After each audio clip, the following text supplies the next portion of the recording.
You know, we've all grown up with this idea of the one, right? This single perfect person out there who's just gonna complete us. It's everywhere in our movies, our songs, it's baked into our culture. But what if that whole romantic idea isn't actually a map to finding love, but more of a trap? And that's really the big question we're gonna tackle here. Is believing in a soulmate like a guiding star something that helps us find real, lasting happiness? Or does it just set us up for failure by creating this impossible standard that no actual human being could ever live up to? I mean, this line says it all, doesn't it? It perfectly captures that soulmate idea, this belief that we're somehow incomplete until we find our other half. It's a really beautiful thought for sure. But what does the actual science of relationships have to say about it? So you see, this isn't just some late-night philosophical debate. How you answer the soulmate question has real, practical consequences for your love life, how you handle arguments, and even whether you think a relationship is worth fighting for. Okay, so it turns out psychologists have a name for this. Thanks to some really important research by a psychologist named C. Raymond Nee, we know that all of us are walking around with this subconscious set of rules about how relationships are supposed to work. These are our implicit theories, and they basically act like a hidden script that guides everything we do in love. The easiest way to think about it is like this. We're all kind of running one of two basic operating systems for love, and they totally shape how we see everything, from the butterflies on a first date to the drama of the first big fight. So which one are you running? Well, the first one is called the destiny belief. This is the classic soulmate theory we all know. It's the idea that love is all about finding that one person who's predestined for you, someone who's already perfectly compatible. You know, it's all about that cosmic match, that love at first sight feeling, the sense that it's all just meant to be. And then you've got this second operating system, the growth belief. This one sees a great relationship not as something you just find, but as something you have to build. It works on the assumption that, yeah, challenges are gonna happen, and that working through them together is what actually forges a really strong, lasting connection. Now, when you put them side by side like this, the difference is just crystal clear. For someone with a destiny belief, a big fight is like this flashing red warning sign that screams, wrong person, abort mission. But for someone with a growth belief, that exact same fight is a chance to build a stronger connection. One's the search for a finished product, the other is a construction project. So here's where the rubber really meets the road. What happens when these two different mindsets get put to the test?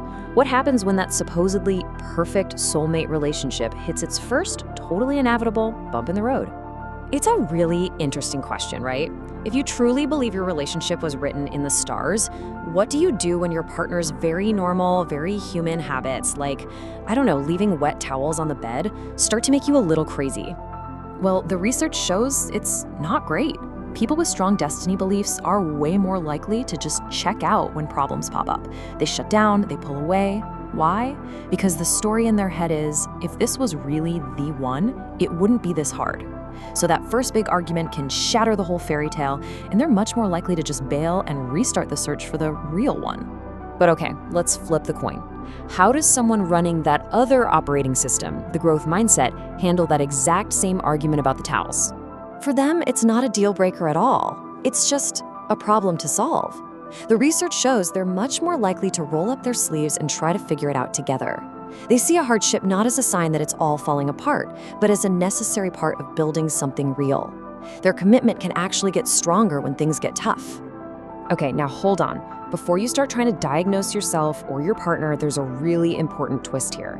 These beliefs aren't like an on-off switch. It's not either or. They exist on a spectrum. Most of us, if we're being honest, have a little bit of both. A dash of that starry-eyed romance and a bit of that roll-up-your-sleeves realism.